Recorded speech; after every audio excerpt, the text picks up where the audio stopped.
조갑제 TV 시청자 여러분 안녕하십니까. 2019년 1월 29일 오전 10시 44분입니다. 오마이뉴스라는 인터넷 매체가 매월 실시하는 여야 주요 정치인 12사람을 대상으로 하는 차기 대선 주자 선호도 조사, 누가 다음 대통령으로 좋겠냐 하는 조사에서 처음으로 황교안 전 국무총리가 이낙연 국무총리를 오차범위 내에서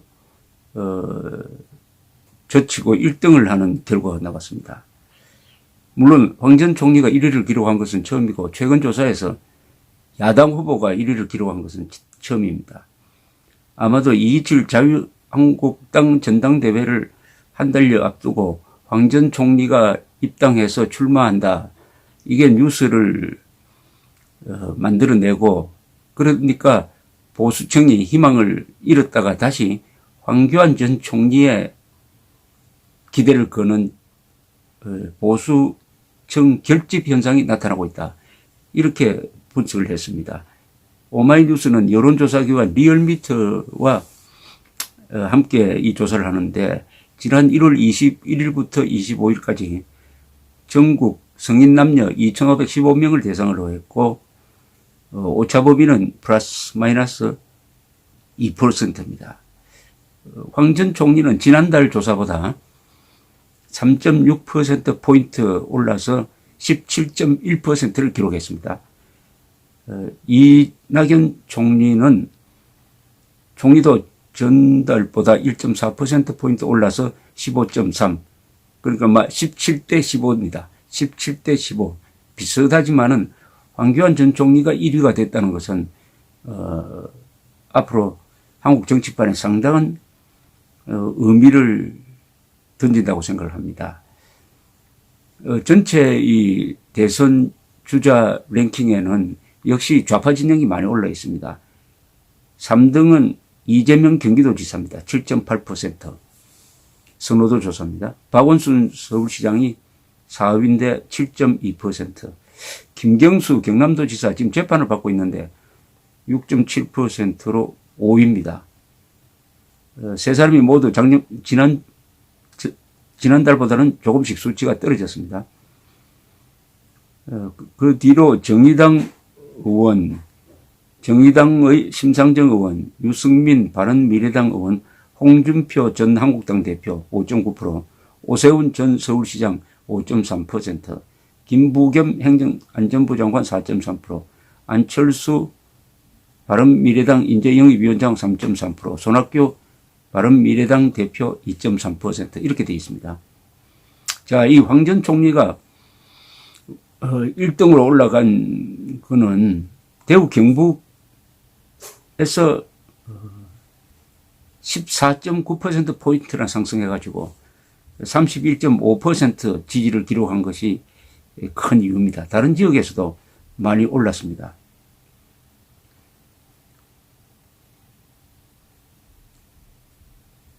이 60대도 보면 60대 이상과 50대에서는 황 전 총리가 압도적이고요. 20대와 30대와 40대에서는 이낙연 전 총리가 앞서고 있습니다. 그런데 황 전 총리가 30대와 40대에서도 전달보다 상당히 그 지지율이 올랐습니다. 이번 조사에서 주목할 점이 뭐냐 하면은 보수 진영이 단결하고 있다는 겁니다. 보수 진영이 단결하고 있다. 지금 내가 보수라고 하는 사람이 25%로 줄어들었어요. 한때는 40%가 됐는데. 근데 이나마 나눠져 있다. 비박, 친박 이렇게 나눠져 있었는데 최근에 황 전 총리라는 구심점이 있으니까 그쪽으로 이 지지율이 상당히 몰리고 있다. 몰리고 있는데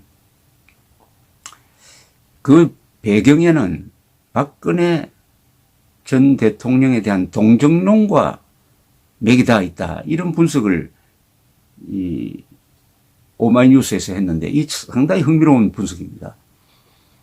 왜 황 전 총리의 지지율이 오르느냐?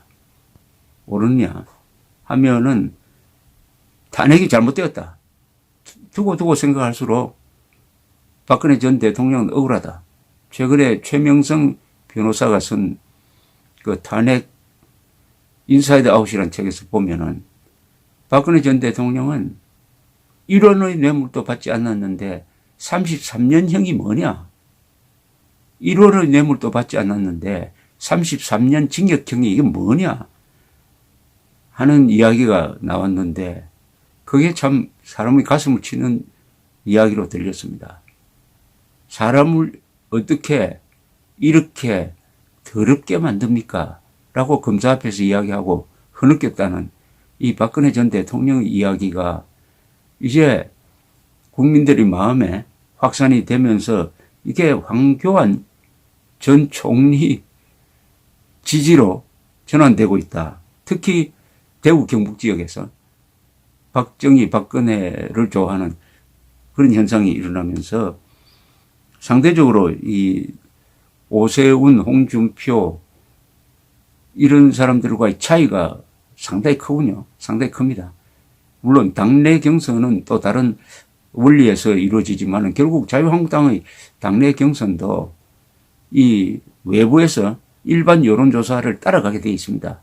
그러니까 황교안 전 총리가 매우 유리한 상황이다. 이렇게 보여집니다. 그렇다면 이 여론을 보면은 홍준표 씨가 대표로 있을 때 작년이죠. 이 지방선거를 앞두고 박근혜 전 대통령을 당에서 출당시킨 거, 이것은 큰 실수였다는 생각이 새삼 납니다. 박근혜 전 대통령을 출당시킴으로써 탄핵과 연루되는 데서 벗어나고 싶어 했겠지만은 벗어날 수도 없는 문제고, 또 벗어난다고 해가지고 그것이 지지율 상승으로 올라가지 않았다는 것은 지방선거 참패가 잘 보여줍니다.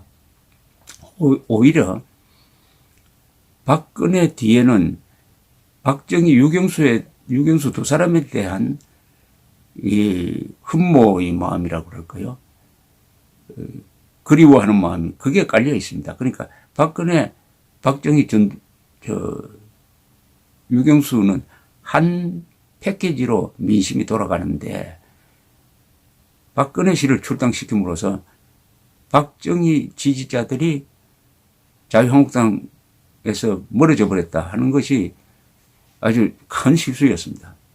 그런데 이 황교안 전 총리는 박근혜 대통령이 법무장관으로 썼고 그 다음에 국무총리로 썼으며 동시에 큰 역점 사업 중 하나였던 통합진보당 해산 때는 법무장관으로 있으면서 주무장관 역할을 했죠.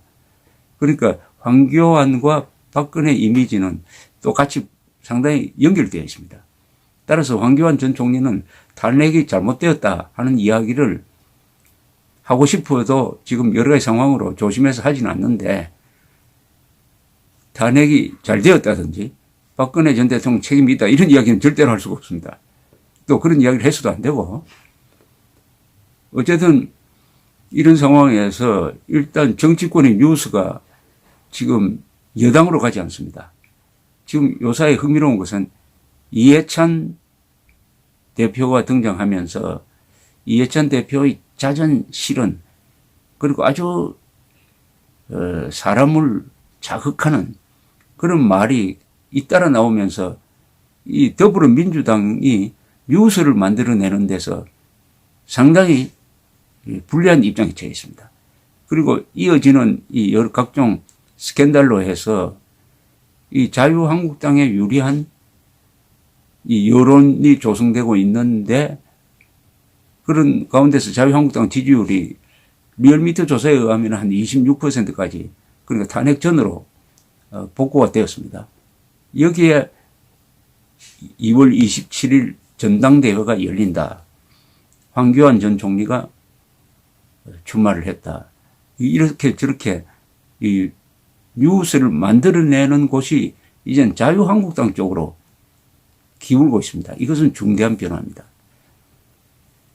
이 여론은 관심에서 시작이 됩니다. 잊혀지면 정치판에서는 끝납니다. 잊혀지면 끝납니다. 악명이라도 계속 갖고 가야 합니다. 악명이라도. 어쨌든 이번 자유한국당 경선은 앞으로 한 달 동안 치러질 텐데 계속 국민들의 관심 속에서 치러진다면은 거기서 등장하는 대표가 상당한 힘을 얻게 될 것이고 비로소 2년여 만에 이 보수 진영에서 희망을 갖게 된다. 아, 이 정권 교체가 가능하겠구나. 2020년 총선에서 승리하면은 2년 뒤 대선에서도 이길 수 있겠구나 하는 자신감을 갖게 할 것이라고 생각합니다. 이 황교안 전 총리가 이런 역사적 임무를 감당할 분이냐 아니냐는 것은 앞으로 검증되겠죠. 투쟁을 통해서 검증되겠죠. 지금 베네수엘라에서 30대 엔지니어 출신의 국회의장 과이도라는 사람이 나타나가지고 마두로에 도전하면서 세계적 관심이 되었습니다. 영웅 탄생입니다. 목숨을 건 승부에서 영웅이 나옵니다. 한국도 그런 점에서는 베네수엘라와 똑같은 절박한 상황입니다. 자유를 지키느냐, 나의 생명을, 재산을 지킬 수 있느냐, 먹고 사는 문제가 아닙니다. 죽고 사는 문제입니다. 경제보다 핵 문제, 안보가 더 중요합니다. 그것을 황교안 전 총리가 어느 정도로 깊게 인격적으로 받아들이느냐 하는 것이 궁금합니다. 감사합니다.